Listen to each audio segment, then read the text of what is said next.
Yo, yo, yo, people and patrons of the night. It is once again your boy, BD, and welcome back to the Horror Tavern where we talk all things horror. And make sure that you take a seat, you grab a drink, because we're going to be once again exploring the limitless cavern of the horror genre. Once again, back with movies. And I wanted to talk about a thriller horror movie that I watched recently. I actually watched it today as of recording it, in fact, but I don't know when this video is going to come out, so assume I watched it like a week ago. This movie is quite the creepy one. It builds off of some realistic paranoia and fear that's within people. And the main reason I want to cover this movie is because there's actually a modern remake movie that actually dropped, I think like a couple of weeks ago or a month ago, I'm not sure. But it dropped very recently. And that's why, excuse me, I wanted to check out this movie mainly because a new one came out, so I want to kind of get myself ready, see what's up with the old ones, and then watch the new one and see how it compares, because I think there's going to be 3 chapters releasing for this new remakes, potentially within the same year. So if you can't tell what I'm talking about, the movie I'm covering today obviously is The Strangers 2008. The Strangers 2008 is a movie about essentially the fear of somebody targeting you with no real reason. A lot of the time when you see serial killers, crazy psychopaths that target you, try to torture people and do some brutal homicides and stuff, they usually have a motive. There's usually some sort of connection, some sort of pattern at least. Maybe they may not have a personal connection to you, but you fit a sort of build, a sort of stereotype, a sort of, ideology that they want to target and they want to then kill you or torture you based off of.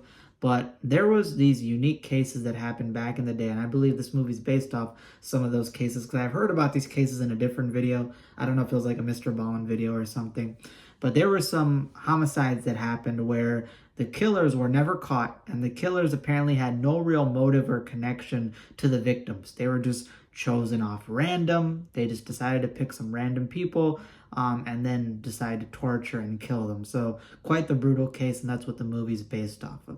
So the plot of this movie is you have this couple, a boyfriend and girlfriend, and they get back from a wedding. And as they get back from this wedding, they go to this like summer vacation home, this cabin in the woods that I think the boyfriend's father owned, and then obviously passed on to him. And you can tell that there's some tension between the couple. They're quite upset. The guy is going through it. I feel really bad for the guy in this movie because he tried to do a marriage proposal to his girlfriend and she basically dismissed him. She rejected him. So he's kind of grieving over that. He's very upset over the fact that she did not accept this marriage proposal. And she's in a rough place because she doesn't think she's ready, but she still sort of loves him. And it's sort of a very awkward thing. Some real life relationship drama there. But what ends up happening is that as they try to recover and try to make up over the night, he eventually calls one of his boys to come pick him up because he doesn't want to stay there and make things more awkward. And then they get a knock on the door of this cabin. And when they get a knock on the door, they open it up, excuse me, and there's this blonde girl who, because the porch light is not turning on, the guy's trying to turn on the porch light, it seems to be either shut off purposefully or not purposefully. And you can see half of her face. You can see like her eye and cheek and stuff. And it's a normal looking girl, but the other half of her face is covered in shadow. And she's sort of very quiet, very awkward. And she asks them, is Tamara here? And they're like, we don't know who Tamara is. Maybe you got the wrong address. And she's like, are you sure? I think Tamara's here. And they're like, no, there's no Tamara here. I don't know how we can help you. And she remains very quiet, very ominous, and then just sort of walks away into nowhere. She walks away into the middle of the dark woods. They get freaked out. Obviously, they close the door. That's a red. I got the red on. Red flags in this movie, all right? I know Mr. Nightmare's channel did not exist back in the day, but off of my experience, I've watched enough Mr. Nightmare to know that you pack the blick with you at all times. You got that thing on you, and that way if someone tries to do some shit, you know what I'm saying, you hit them with the John Wick, the Call of Duty kill streak, all right? But either way, that they're unarmed. They're sort of wary. They think it's a weird encounter, but they don't think too much about it. Maybe just some lost girl or drug addict or whoever. They close the door. And then eventually I think the boyfriend has to go out for the evening to go somewhere. I forgot what he had to go do, maybe like some groceries or something. And as he, takes his car and drives out, the girlfriend's left by herself. She starts playing a record and starts walking around the cabin, starts trying to relax, drink a little bit, just sort of calm down after the sort of, sad stuff that's been going on with the relationship drama. And then she hears some weird noises around the cabin. She hears knocking on the doors. She thinks that girl who was asking, is Tamara here? She may have came back. She hears what she thinks is somebody forcibly moving their hand through the wind chimes outside because the wind chimes start rattling. She hears noises against the windows, even though the curtains are drawn. And she thinks somebody may be outside trying to mess with her, trying to freak her out and scare her. And, she tries to calm down. Things keep getting more and more paranoid. She's scared that somebody may be trying to break into her house and try to target her while her boyfriend is away. And then I think as she goes to the sink to get a drink of water and sort of calm herself down, you get this sort of setting shot of like the living room. And there's the hallway that leads to the main door. And she's in the kitchen.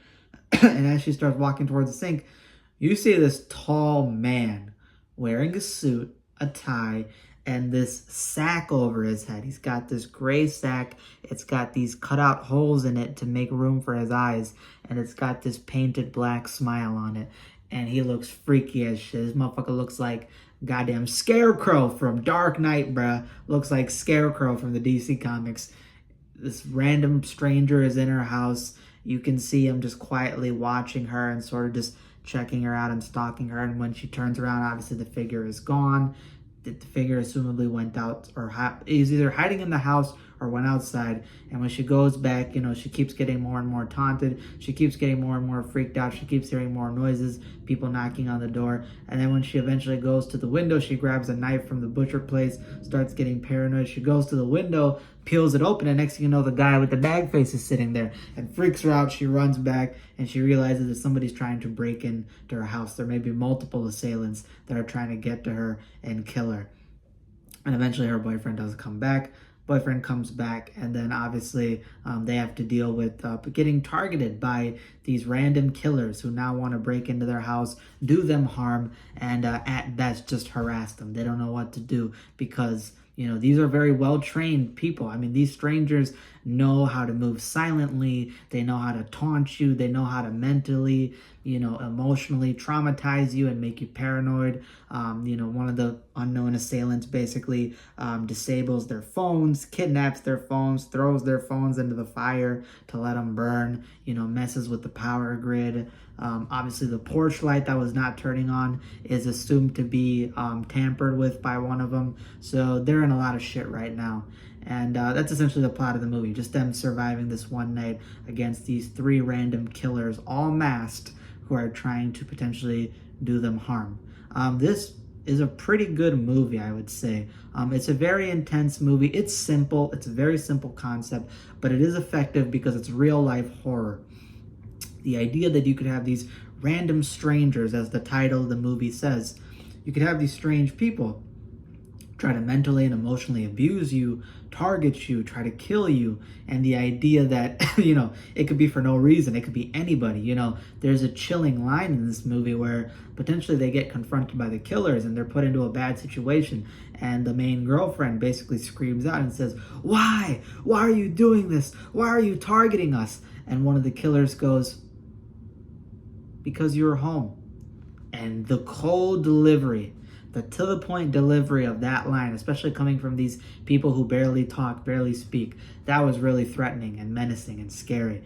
Just the idea that, you have to be paranoid sometimes. You have to be on edge. The fact that you could potentially be targeted by people that have no real relations to you, mean you a bunch of harm. It's real scary. The killers in this movie are terrifying. You got the baghead guy, you got the 2 people with the doll mask, both of the women. They're very ominous. They're very creepy. They got that presence to them. They got that aura, especially the baghead dude. The baghead dude has a real creepy, ominous aura. It's like a 6 foot tall, I don't know, 6 foot tall, but a tall guy. He's got that sack over the head. He looks like, again, Scarecrow from Dark Knight. Real fucking scary. The way that they move quietly, the way that they're so meticulous. They mess with you emotionally by getting rid of your phone and moving stuff. It's such meticulous, gang traumatizing stuff. I don't know what they call that. I know it's a police term where it's like, like a group of people will just do certain things in your life and like do it to make you paranoid or think you're going crazy. That's what they initially do before they start actually targeting the couple. And again, the couple's acting is very believable. You can tell that they're very much in distress, and it's a very dark, disturbing ending. It's very realistic at certain points, so you get that real life horror. So off that, I would give it a 7.5 out of 10. But the reason why I'm not going to rate it higher is because I do have a bit of critiques with it. One, again, the concept is very simple. There's not a whole lot to the movie, and I think that does make the running length of the movie a little bit of a drag sometimes. This movie does feel longer than it needs to be. I know movies have to hit a certain time frame, especially back then, but the fact that the movie's like an hour and 15 minutes, it feels very slow. It feels like it drags at certain points. I don't think it needed to be as long as it was. You could have obviously trimmed out some stuff and made it more to the point. You also have a big, I guess, hard point for me to, get past. It's not a deal breaker. I still enjoy the movie, but it is an obstacle that you do have to acknowledge. And that's the fact that this couple are fucking stupid, man. God damn. They got negative danger awareness, bruh. I mean, the boyfriend pulls back to the crib. And as soon as he pulls back to the crib, his dumbass decides, all right, you know what? You got these strange people that are targeting you. You know, it's a whole, you got to believe me. They don't really know, he's not really sure if his girlfriend's telling the truth or not, but that's his girlfriend. You should assume she's telling the truth. And he decides, you know what, I'm going to go outside and confront them. As soon as I saw that shit, I swear to God, you could see from the tree line that fucking Betty Boop, Annabelle, and Scarecrow from Dark Knight started hitting the fucking Dougie. I thought they were about to start hitting the Thriller dance in this bitch. Fucking MJ. Thriller night. Like, bro, they were happy as shit when they saw this dumbass get outside unarmed and try to confront him. I'm like, there's multiple motherfuckers. It's cabin in the woods. You're out in the middle of the dark woods right now. The shit is scary as hell. The shit is isolated. You know you're being targeted. Why the fuck would you go out there unarmed in the woods, right? And then, of course, he starts seeing some crazy shit. He doesn't decide to haul ass. He starts deciding to walk towards them unarmed. It's like, all right, bro. Your car is fucked up. The windows are cut. Your shit's got the wires ripped out. It's not going to turn on. Your tires are slashed. Why the fuck are you outside? You see people wearing masks. You see strangers in the fucking woods that potentially were harassing your wife in masks. And you think... And he sees the woman with the doll mask in the middle of the road, and he sees somebody running around the tree line. My motherfucking ass would have been hauling like fucking Barry Allen, bro. I would have been running out of there like Barry Allen. You could not expect me to be there and then watch these people just mentally and emotionally target me like that. I'm hauling ass. And then he finds a gun in the house. We got like 18 shells in that bitch. And even though he's got the gun, and he doesn't decide to do the Call of Duty camp. After there's a hasty decision made by one of the boyfriends, he does a very bad thing that potentially endangers the life of somebody else. I was like, okay, I get that that's emotional trauma. But then the motherfucker decides to go and run outside with the shotgun. You know there's multiple killers. Why are you not sitting inside the house in one of the cabinets with the gun loaded? Like, come on, bro. And then the girlfriend runs outside at a bunch of points, unarmed and shit. She's got a little tiny ass knife. What the fuck is that gonna do? And then on top of that, there's plenty of points where the boyfriend runs out. And then I'm just like, bro, the girlfriend's a sitting duck, bro. The man with the shotgun, with what I call the blick stick, that shit go bang, bang. The motherfucker ran out with the blick stick, bang, bang. You left in there. What am I supposed to do? What fuck am I supposed to do? Am I supposed to fight him with a spatula? A frying pan? Or do you expect me to take out the Kellogg's cereal box and fight these motherfuckers? No, man. I need you in here with the blick stick, got that bang, bang, and pop them, bruh. I need you to pop them, bruh, like a piñata. That first shotgun shell through the door should have sent them flying, but they knew this motherfucker is a beginner at Call of Duty. He got no aim. He thinks that because he's got the suit on, he's John Wick. He's one of the assassins from the John Wick verse. No, the fuck you not, bro. You're a dude at prom who got rejected. You a little bit off that tequila. You was hoping you got some punani, but now your shit about to get slash nani. Didn't sound as good when I said it out loud. Your ass is finna get split up, bro. All right, you and your girl about to split, and now your head's about to split because these killers are about to cut your shit open with the axe. These main characters are stupid as hell, and it's got to be acknowledged because, again, There's so many points in this movie where you feel like they make irrational decisions, and it just sort of takes away from it. I mean, I know that that's what horror movies are, but this really plays up on the stupidity of the main characters, and it's really hard to get by at certain points. But that aside, still an enjoyable movie. It's still very creepy, still very ominous, still got under my skin. I did get scared quite a bit. It's a very eerie and creepy movie. And again, real life horror, the idea that there's psychopaths out there that could target you for no real reason. You got to be on edge sometimes.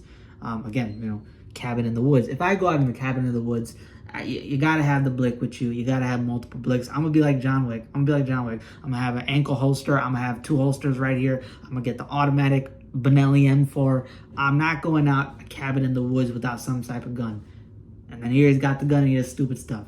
Again, you got to be paranoid sometimes. You got to be careful because the world is a dangerous place. And this movie very much highlights on that idea. And I love the fact that it's based off a real life case. I think that adds to the horror of it. That's all I have for today. This movie gets a 7.5 out of 10. A pretty good movie. And I suggest you all go check it out. Especially if you like thriller, if you like real life horror. This is going to do it for you. So yeah, that's all I have for today. I am looking forward to watching the sequel. I don't know how that's going to be. I think it's Prey at Night, right? And then I'm going to watch the new movie, which I heard is a almost shot-for-shot remake. I heard it was not good, but we'll see how I feel about it. And yeah, if you like this video, hit that like button, hit that subscribe button down below. It's free. Good way to support me. Lets me know you guys enjoy the content. It'd mean a lot to me to grow this community and get my videos out there in the algorithm. And stay tuned for more content to come. Deuces. I got that blick stick. That shit go bang, bang.